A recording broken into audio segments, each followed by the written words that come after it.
ഞങ്ങളിന്ന് പോകുന്നത് തിരുവനന്തപുരത്തെ ഏറെ ചരിത്ര പ്രാധാന്യമുള്ള ഒരു സ്ഥലത്തേക്കാണ്. ഇന്ന് ഞങ്ങളുടെ കൂടെ തിരുവനന്തപുരത്തെ കുഞ്ഞാറ്റയുടെ അടുത്ത ഫ്രണ്ട് ഭദ്രയുമുണ്ട്. ഒരുപാട് ചരിത്ര പ്രാധാന്യമുള്ള സ്ഥലങ്ങളുള്ള ഒരു നാടാണ് തിരുവനന്തപുരം.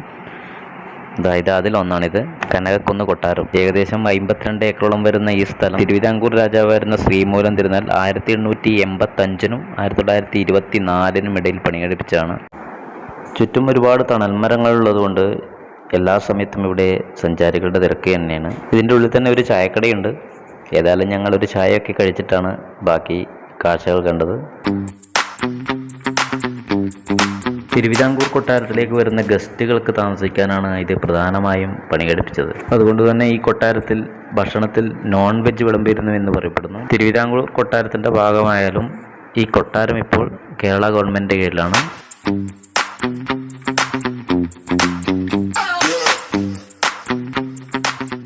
പച്ചപ്പുല്ല് വിരിച്ച മൈതാനവും പൂന്തോട്ടവും തണൽ മരങ്ങൾക്ക് താഴെയുള്ള മനോഹരമായ നടപ്പാതകളും ഈ കൊട്ടാരത്തിന് വേറെ തന്നെ ഒരു സൗന്ദര്യം നൽകുന്നു.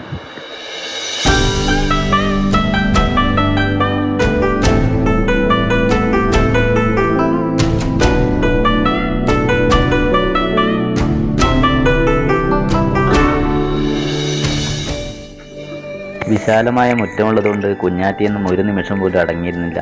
ഫുൾ ടൈം ഓടിക്കളി തന്നെയാണ്.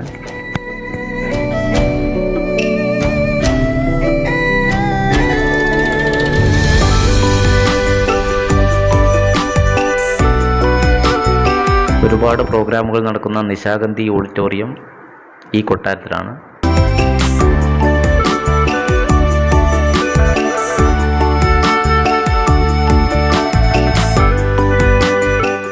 എല്ലാ വർഷവും നടത്തുന്ന ഓൾ ഇന്ത്യ ഡാൻസ് ഫെസ്റ്റിവൽ ഇവിടെയാണ് നടക്കുന്നത്.